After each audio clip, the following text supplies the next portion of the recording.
Hello दोस्तों, नमस्कार। स्वागत है आप सभी का एक बार फिर से आपके अपने यूट्यूब चैनल में। दोस्तों, इस वीडियो में हम यूपीएससी की जो एप्लीकेशन फॉर्म है उसको पूरा डिटेल से फिल करेंगे, स्टेप बाय स्टेप देखेंगे कैसे एग्ज़ाम फॉर्म को भरना है। बहुत ही केयरफुली आपको इस वीडियो को देखना है यदि आप यूपीएससी 2022 में अप्लाई करने जा रहे हैं। तो आज 2 फरवरी है और इसका लास्ट डेट जो है वो 22 फरवरी तक आप इस एग्ज़ाम फॉर्म को भर सकते हैं। तो चलिए दोस्तों, बिना लेट किए इस टॉपिक पे आते हैं और एग्ज़ाम फॉर्म को आगे प्रोसेस करते हैं। तो यहाँ पे सबसे पहले आपको यूपीएससी की ऑफिशियल वेबसाइट upsc.nic.in पे आना है और यहाँ पे क्लिक करना है। ठीक है, क्लिक करने के बाद ये आपको यहाँ पे लेके आएगा। उसके बाद आपको यहाँ online application for various examination आप यूपीएससी वाले लिंक पे क्लिक करना है। ठीक है, यहाँ पे क्लिक करने के बाद ये आपको सिविल सर्विसेज एग्जामिनेशन यहाँ पे आप देख सकते हैं प्रारंभिक परीक्षा का जो डेट दिया गया है। 5 तारीख को एग्ज़ाम है और 2 तारीख को ये एग्ज़ाम फॉर्म आया है। 22 तारीख तक आप इसको भर सकते हैं। तो एग्ज़ाम का जो ये एप्लीकेशन फॉर्म है वो 2 पार्ट में भरा जाएगा, पार्ट 1 और पार्ट 2। ठीक है, तो पार्ट 1 को हम देख सकते हैं। पहले पार्ट 1 पे क्लिक करेंगे। अब देखिए यहाँ पे बहुत जो है ध्यान देने वाली बात है। यहाँ पे जो चीज़ें दी गई हैं सबसे पहले आपको केयरफुली इसको पढ़ना है। ठीक है, इसको पढ़ने के बाद इसमें कुछ चीज़ें बताई गई हैं, उसके अकॉर्डिंग ही आपको ये चीज़ें करनी है। देखिए सबसे पहले तो फोटोग्राफ की बात कर लें तो फोटोग्राफ जो होना चाहिए वो जेपीजी फॉर्मेट में होना चाहिए। ठीक है, जेपीजी फॉर्मेट में होना चाहिए और 300 से 20 केबी के बीच में होना चाहिए। ये चीज़ें आपको ध्यान में रखना, 300 से 20 केबी के बीच में होना चाहिए, 300 और 20 के बीच में होना चाहिए। दूसरी चीज़ आपको जो आपका सिग्नेचर अपलोड करना है, यहाँ पे आप देख सकते हैं सिग्नेचर का साइज भी 300 से 20 केबी के बीच में होना चाहिए, जो जेपीजी फॉर्मेट होना चाहिए। ये आपका स्कैन्ड सिग्नेचर होना चाहिए। उसके बाद सबसे इम्पॉर्टेंट बात, जो आपकी आइडेंटिटी कार्ड होगी वो पीडीएफ फॉर्म में होगी और इसकी साइज भी 300 और 20 केबी के बीच में होनी चाहिए। तो पीडीएफ फॉर्म में ये होनी चाहिए। बाकी दोनों चीज़ें जो हैं सिग्नेचर और फोटोग्राफ वो जेपीजी फॉर्मेट में होना चाहिए। ये चीज़ें आप रख लें, उसके बाद ही आप अपना एप्लीकेशन प्रोसेस शुरू करें। ठीक है, तो उसके बाद जब यहाँ पे नीचे आएंगे आप, तो यहाँ पे आपको यस पे क्लिक करना है। ठीक, यस पे क्लिक करने के बाद यहाँ पे आपको पूरा डिटेल भरना है।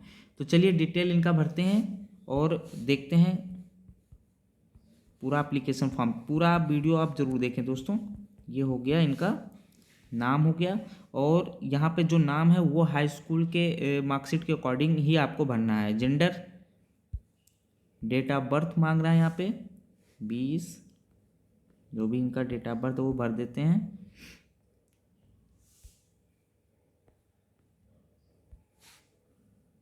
बहुत ही केयरफुली आपको भरना है दोस्तों, क्योंकि बाद में आप इसमें करेक्शन नहीं कर सकते हैं।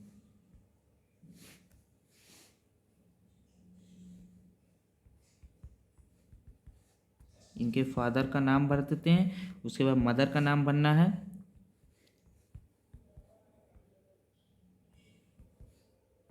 देखिए फादर और मदर या फिर अपने नाम में आपको मिस्टर या फिर श्री ये सब का प्रयोग नहीं करना है। ठीक है, उसके बाद नेशनैलिटी पूछ रहा है, तो नेशनैलिटी में हम यहाँ पे नेशनैलिटी इंडियन है। उसके बाद मैरिटल स्टेटस पूछ रहा है, तो यहाँ पे अगर आप मैरिड हैं तो मैरिड लिख दीजिए, विडो हैं तो विडो कर दीजिए, डिवोर्सी हैं डिवोर्सी कर दीजिए, या फिर अनमैरिड हैं तो अनमैरिड कर दीजिए। ठीक है, उसके बाद कम्युनिटी पूछ रहा है यहाँ पे। ठीक है, कम्युनिटी किस कम्युनिटी से आते हैं आप, तो यहाँ पे community EWS, general, OBC, SC, ST. अब देखिए यहाँ पे आपको बहुत ही केयरफुली, अब देखिए अगर आप ईडब्ल्यूएस से बिलोंग करते हैं, ठीक है, तो ईडब्ल्यूएस का आपके पास सर्टिफिकेट होना चाहिए, उसमें जो भी डिटेल्स पूछेगा उसको आपको देना होगा। जनरल से हैं तो आपको कोई डॉक्यूमेंट चाहिए, ओबीसी, एससी, एसटी इनके लिए भी आपको डॉक्यूमेंट की ज़रूरत होगी। अब यहाँ पे 2 टाइप के डॉक्यूमेंट होते हैं, एक जो स्टेट गवर्नमेंट का होता है और दूसरा जो सेंट्रल गवर्नमेंट का होता है। ठीक है, तो दोस्तों प्रीलिम्स एग्ज़ाम में अप्लाई करने के लिए आपके पास अगर स्टेट गवर्नमेंट का भी सर्टिफिकेट है तो आप भर सकते हैं। लेकिन जब आप प्रीलिम्स के बाद आप मेंस का फॉर्म भरेंगे या फिर इंटरव्यू में आप अप्लाई करेंगे, तो वहाँ पे जब आपका डीए फॉर्म भरा जाएगा तो वहाँ पे सेंट्रल का आपका जो है जो कास्ट सर्टिफिकेट है वो लगेगा। ठीक है, फिलहाल आपके पास यदि सेंट्रल का है तो आप सेंट्रल का डालिए, अगर आपके पास दोनों है तो आप सेंट्रल का ही प्रयोग कीजिए यहाँ पे, क्योंकि स्टेट का जो है अभी फ़िलहाल आप प्रीलिम्स में अप्लाई कर सकते हैं, लेकिन इसके बाद आपको स्टेट वाला मान्य नहीं किया जाएगा। सेंट्रल का जो आपका बनता है कैटेगरी सर्टिफिकेट वो ही मान्य होगा। तो ठीक है, तो यहाँ पे कम्युनिटी में देख लेते हैं। कम्युनिटी में जनरल कैटेगरी से हैं तो हम जनरल कर लेते हैं, सेलेक्ट माइनॉरिटी में नो। ठीक है, उसके बाद यहाँ पे देख सकते हैं दोस्तों, देखिए यहाँ पे एक चीज़ हम आपको दिखा देते हैं, ये जनरल कैटेगरी से हैं, लेकिन यदि हम EWS या OBC सेलेक्ट करते हैं तो यहाँ पे इतनी चीज़ें मांगी जाएंगी। अब इसमें यहाँ पे इनकम एंड एसेट सर्टिफिकेट मांगा जाएगा। ठीक है, वो जो सर्टिफिकेट नंबर होगा वो आपको देना पड़ेगा। उसके बाद यहाँ पे अथॉरिटी का नाम देना पड़ेगा, जो भी तहसीलदार होगा या फिर SDM होंगे, जिनसे भी प्रमाणित होगा उनका नाम यहाँ पे आपको लिखना होगा। ठीक है, उसके बाद डेट आपको लिखनी है। ये तीनों चीज़ें जो सर्टिफिकेट में आपके मेंशन है वो तीनों चीज़ें यहाँ पे आपको डालनी होगी। फिलहाल जो है इनका जनरल कैटेगरी से है तो यहाँ पे कुछ भी डालने की ज़रूरत नहीं है। ठीक है, ऐसे ही OBC में किया जाएगा। तो जनरल कैटेगरी से हैं तो इनका जनरल कर देते हैं। और उसके बाद यहाँ पे सिलेक्ट योर एजुकेशनल क्वालिफिकेशन। अब देखिए यहाँ पे भी देखिए ऑलरेडी पास्ड डिग्री या इक्विवेलेंट एग्जामिनेशन। अब यहाँ पे दो टाइप से लोग अप्लाई कर सकते हैं। आपका यदि डिग्री फाइनल हो चुका है, आपने लास्ट ईयर एग्ज़ाम आपकी डिग्री फाइनल हो चुकी है, आपने ग्रेजुएशन कंप्लीट किया है तो उसके लिए है। और जिन्होंने अभी अपियरिंग है, जिनका मतलब इस साल अपियरिंग है, अभी उनका फाइनल नहीं हुआ है, 2022 में अपियरिंग है। ठीक है, लास्ट ईयर है, इस बार लास्ट सेमेस्टर है, तो वो ये वाली जो है सेलेक्ट करेंगे। ठीक है, जिनका फाइनल हो गया वो इसको सेलेक्ट करना है, ऑलरेडी पास्ड डिग्री और इक्विवेलेंट एग्जामिनेशन, तो इसको हमने सेलेक्ट कर लिया। उसके बाद स्ट्रीम। ठीक है, तो स्ट्रीम जिसमें भी आपने जिस स्ट्रीम में आपने किया हुआ है, जो आपकी डिग्री है वो यहाँ पे आप सिलेक्ट कर लीजिए। तो इनका एग्रीकल्चर है तो एग्रीकल्चर हम सिलेक्ट कर लेते हैं। ठीक है, फिर इसमें पूछ रहा for which exam you like to be considered. ठीक है, आप किस परीक्षा के लिए सम्मिलित होना चाहते हैं। अब देखिए यहाँ पे तीन चीज़ें दी गई हैं, सिविल सर्विसेज। ठीक है, सिविल सर्विसेज का है, sorry civil services, Indian forest service और civil services and Indian forest service. अब देखिए यहाँ पे आप या तो सेपरेट सिविल सर्विसेज चुन सकते हैं या फिर इंडियन फॉरेस्ट अलग चुन सकते हैं या फिर इन दोनों को चुन सकते हैं। तो आपको यदि सिविल सर्विसेज में ही जाना है तो आप केवल सिविल सर्विसेज का जो ऑप्शन चूज कीजिए। ठीक है, तो यहाँ पे हम सिविल सर्विसेज सेलेक्ट कर लेते हैं। अब देखिए यहाँ पे एक प्रॉम्प्ट बन के आ रहा है, कह रहा है कि candidate should note that no change is allowed in the specific details like the centre of examination. ये चीज़ें पूरा कि आपका जो अभी सेंटर ऑफ एग्जामिनेशन होगा, ऑप्शनल सब्जेक्ट्स होंगे, मीडियम ऑफ एग्जामिनेशन होगा और compulsory Indian language for civil services mains exam के लिए जो भी आप सबमिट करेंगे यहाँ पे वो फिर दोबारा चेंज नहीं होगा। इसको आपको बहुत ही ध्यान से देखना है। ठीक है, तो यहाँ पे हम ओके कर देते हैं। ठीक है, कोई प्रॉब्लम नहीं है।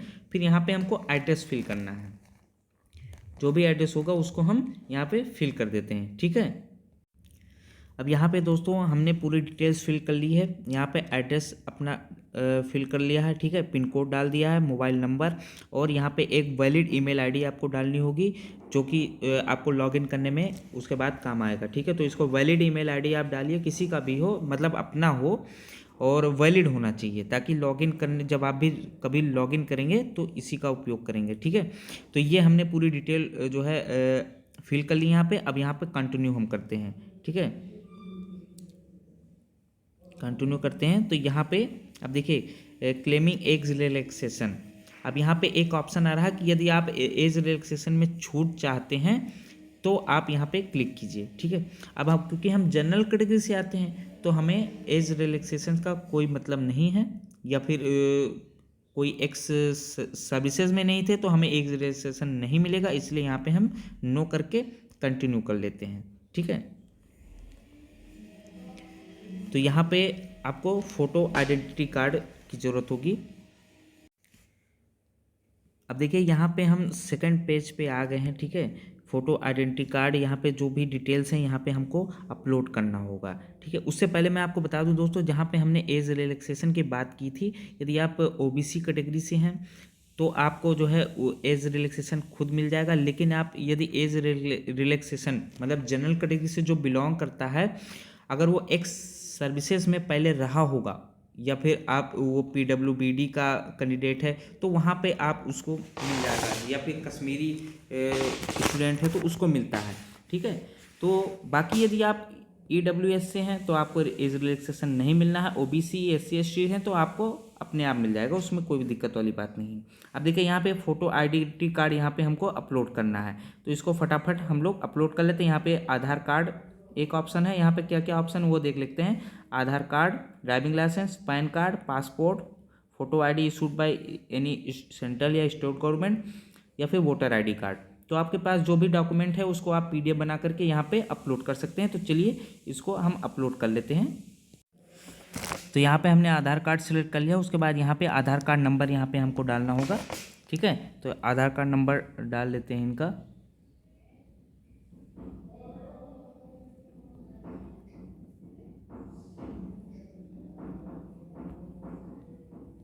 तो यहाँ पे हमने इनका आधार नंबर फिल कर दिया है, और उसके बाद जो है आधार नंबर फिल कर दिया। उसके बाद यहाँ पे पूछ रहा है please indicate your percentage at the graduation level.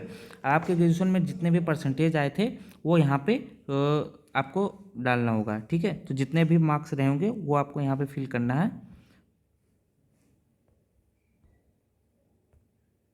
तो यहाँ पे पॉइंट में नहीं ले रहा है तो राउंड फिगर में भी आप डाल सकते हैं। ठीक है, जितना परसेंटेज होगा वहाँ पे आप डाल दीजिए। ठीक है, उसके बाद यहाँ पे बहुत इंपॉर्टेंट चीज़ पूछ रहा है कि number of attempts already made in civil services examination.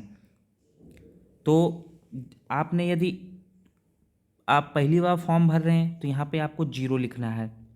ठीक है, अगर आप दूसरा अटेम्प्ट है तो यहाँ पे 2 लिख देंगे।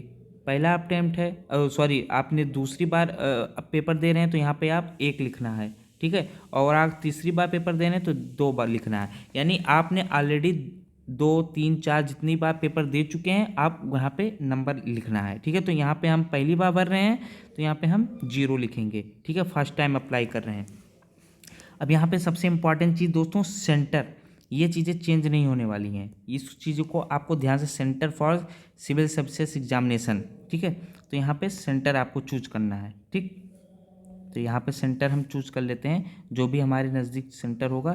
तो लखनऊ हम चूज कर लेते हैं, और उसके बाद language medium of examination of paper 1 and paper 5।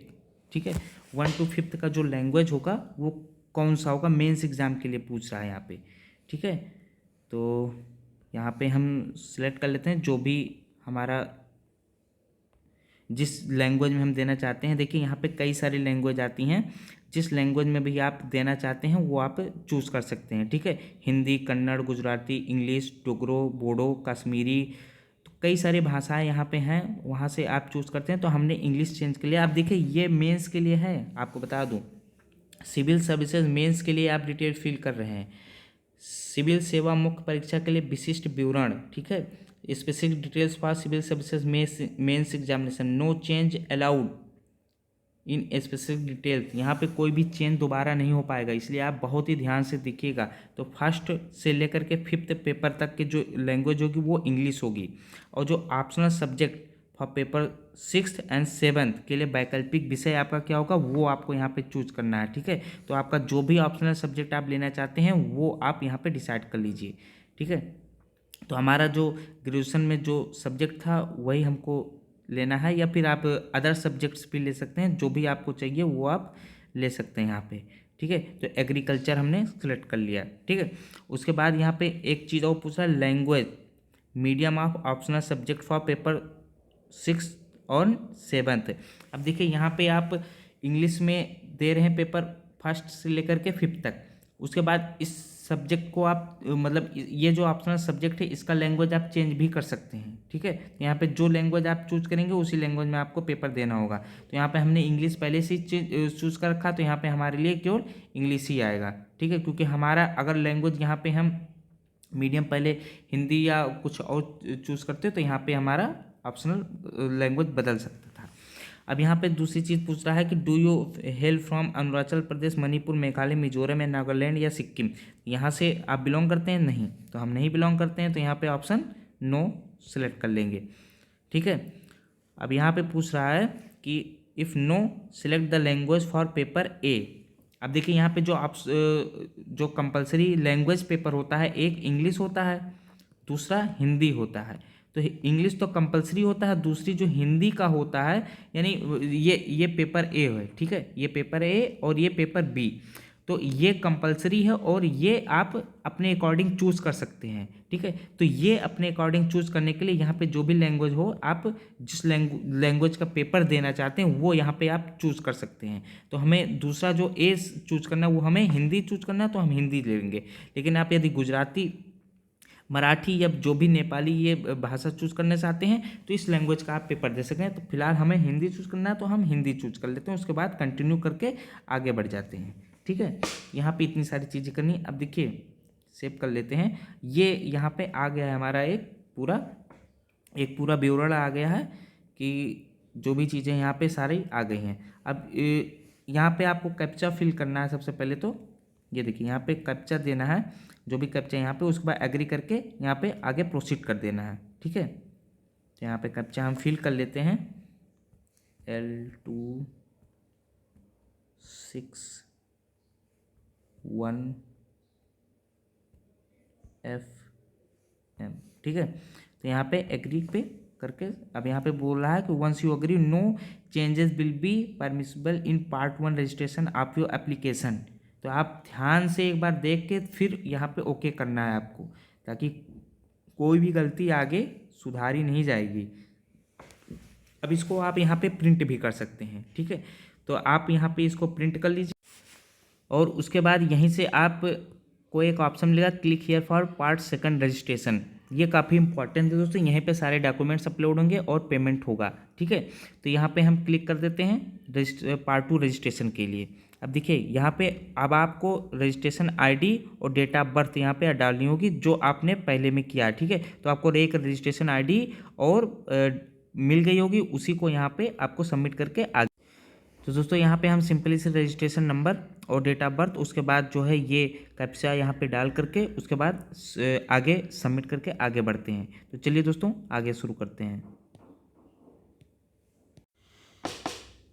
और इसके बाद दोस्तों जब आप रजिस्ट्रेशन अपना लॉगिन करेंगे तो आपको एक पेमेंट पेज पे लेके आएगा। यहाँ से आपको पेमेंट करना है। पेमेंट करने के बाद आपके डॉक्यूमेंट्स अपलोड होंगे। देखिए यहाँ पे जो है सेकंड पार्ट में आपको पहले पेमेंट करना है, उसके बाद photo, sign and identity card upload होगा, उसके बाद सेंटर का सिलेक्शन होगा और आपको एग्री करना है वहाँ पे, ठीक है। सेंटर सिलेक्शन करके एग्री करना होगा। अब देखिए यहाँ पे पेमेंट करने के लिए कई ऑप्शन दिए हैं। आप थ्रू SBI ब्रांच में भी जा कर के पेमेंट कर सकते हैं, या फिर कार्ड से भुगतान कर सकते हैं, या फिर नेट बैंकिंग से भुगतान कर सकते हैं। तो यहाँ पे आप किसी भी माध्यम से पेमेंट करके इसको आगे बढ़ सकते हैं। तो चलिए पहले इसको पेमेंट कर लेते हैं, उसके बाद फ़ोटो एंड साइन अपलोड करते हैं। तो यहाँ पे देख सकते हैं दोस्तों हमने पेमेंट इसका कर दिया है और ये आ गया है, जो है यहाँ पे एक रसीद आ गई है, रिसीट यहाँ पे दे दिया गया है। ट्रांजैक्शन स्टेटस इसमें सक्सेस बता रहा है। Bank state bank of India internet banking, जो फीस अमाउंट है वो 100 रुपये है और ये कम्प्लीटली सक्सेसफुल हो गया है, ठीक है। अब इसके बाद यहाँ पे हम आगे कंटिन्यू करेंगे, फ़ोटो और साइन को अपलोड करेंगे, ठीक है। अब देखिए यहाँ पे फ़ोटो और साइन दिया गया है। यहाँ पे आपको स्कैन फोटोग्राफ अपलोड करना है, JPG या फिर JPEG फॉर्मेट होना चाहिए, सिग्नेचर, और उसके बाद आपका जो आइडेंटिटी कार्ड आपने फर्स्ट पार्ट में डाला था जो जिसका डिटेल, उसको आपको PDF फॉर्म में अपलोड करना है। तो चलिए इसको भी अपलोड कर लेते हैं। दोस्तों यहाँ पे हमने फ़ोटो जो है सेलेक्ट कर लिया है। उसके बाद अब हमें सिग्नेचर सेलेक्ट करना है। यहाँ पे देखिए एक चीज़ दे रहा है, हाउ टू रिसाइज फोटोग्राफ एक सिग्नेचर इमेजेस, क्लिक हियर। यहाँ पे क्लिक करके भी जान सकते हैं कैसे किसी को रिसाइज करना है फ़ोटो को, कैसे JPG से PDF में या PNG से JPG जो है हमको कन्वर्ट करना है। तो यहाँ पे हम अब सिग्नेचर के बारे सिग्नेचर जो है अपलोड कर लेते हैं। तो हमारे यहाँ पे सिग्नेचर है, ये JPG फॉर्म में है 76 KB का। उसके बाद यहाँ पे हमको अपलोड करना है ये ID का डॉक्यूमेंट अपलोड करना है। तो यहाँ पे फाइल चूज़ कर लेते हैं और ये PDF फॉर्म में हमारा ये रहा, ठीक है।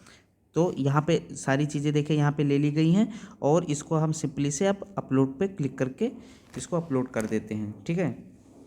तो यहाँ पे ये अपलोड हो रहा है, प्रोसेस में है। अब देखिए यहाँ पे सब कुछ आपका आ गया है, ठीक है।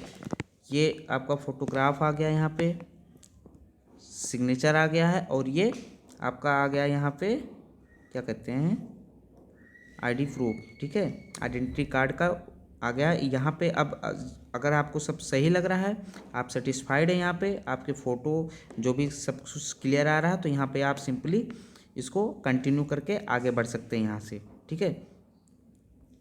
उसके बाद देखिए ये चीज़ें यहाँ पे दी गई हैं, एक्सेप्टेबल जो फ़ोटोज़ हैं इस टाइप के फ़ोटोज़ होने चाहिए, ठीक है, और नॉट एक्सेप्टेबल इस तरह के फ़ोटोज़ या सिग्नेचर आपके नहीं होने चाहिए।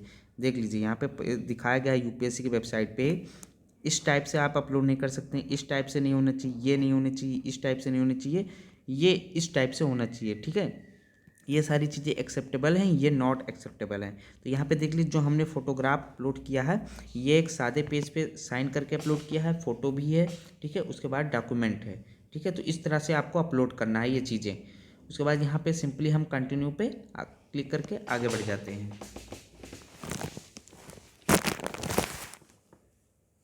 अब देखिए यहाँ पे दो चीज़ें फिर से मांग रहा है लास्ट में, यहाँ पे unless you have completed and successful finally submitted part 2, यहाँ मतलब कह रहा है कि आपको जब तक पूरा कंप्लीट फॉर्म नहीं करेंगे तब तक आपका आवेदन पूरा नहीं होगा। तो यहाँ पे अब आईडी कार्ड नंबर पूछ रहा है, ठीक है, फ़ोटो आइडेंटिटी कार्ड पूछ रहा है कि जो आप यहाँ पे अपना दस्तावेज़ देंगे, जो भी डॉक्यूमेंट आप यहाँ पे लगाएंगे वही आपको एग्ज़ाम टाइम पे भी लेके जाना होगा, ठीक है। तो यहाँ पे आप अपना आईडी नंबर डालना है, उसके बाद आपको सेंटर चूज़ करना है। तो चलिए पहले यहाँ पे इनका आईडी डाल देते हैं, उसके बाद सेंटर चूज़ कर सकते हैं। तो यहाँ पे दोस्तों हमने आईडी कार्ड नंबर अपना डाल दिया है, ठीक है, आईडी कार्ड नंबर डाल दिया है। और अब यहाँ पे आपको एग्जामिनेशन सेंटर चूज़ करना है, ठीक है। एग्जामिनेशन सेंटर आपको कहाँ देना है, अब देखिए ये आपको मेंस के लिए चूज़ करना है, मेंस एग्ज़ाम आप कहाँ पे देना चाहते हैं। तो इसके लिए आपको एग्ज़ाम सेंटर चूज़ करना है। आपको जहाँ भी आपको सुविधा लगे, आप दिल्ली में रहते हैं दिल्ली में, या फिर जहाँ भी जितने भी सेंटर हैं यहाँ पे आपके दिए गए हैं, और उस हिसाब से आप चूज़ कर सकते हैं। तो हम लखनऊ के नज़दीक रहते हैं, तो हम लखनऊ सेंटर अपना चूज़ कर लेते हैं, ठीक है।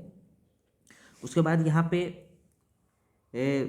डिक्लेरेशन फॉर्म आएगा यहाँ पे, ठीक है, डिक्लेरेशन फॉर्म आएगा, यहाँ पे आपको इसको एक्सेप्ट करना होगा। अब देखिए यहाँ पे एक चीज़ है, centre will be confirm only after clicking the below button I have read declaration and agree.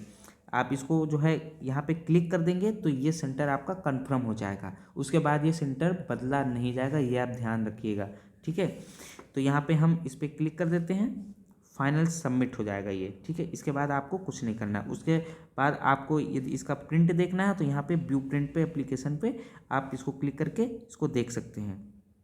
तो यहाँ पे आपको उसके बाद रजिस्ट्रेशन आईडी, रजिस्ट्रेशन नंबर डालना होगा, डेट ऑफ बर्थ डालना होगा, उसके बाद आपका पूरा यहाँ पे डिटेल आ जाएगा। तो यहाँ पे दोस्तों जैसे ही आप अपना रजिस्ट्रेशन आईडी और डेट ऑफ बर्थ डालेंगे, यहाँ पे आपका पूरा एप्लीकेशन फॉर्म ऐसे इस प्रकार से आ जाएगा, और इसको आप प्रिंट करके रख सकते हैं, ठीक है। तो दोस्तों आई होप आपको वीडियो अच्छी लगी हो, वीडियो समझ में आई। यदि आप में अभी भी आपको कोई कन्फ्यूजन हो एग्ज़ाम फॉर्म भरने में, कोई दिक्कतें आ रही हो, तो आप हमें कमेंट बॉक्स में कमेंट करके बता सकते हैं, मैं आपका उसका सलूशन ज़रूर दूंगा, ठीक है। तो यहाँ से आप इसका प्रिंट करके आप प्रिंट करवा लीजिए और रख लीजिए, या फिर आप मोबाइल में भी प्रिंट करके सेव कर सकते हैं। तो चलिए दोस्तों मिलते हैं नेक्स्ट वीडियो में, तब तक के लिए जय हिंद।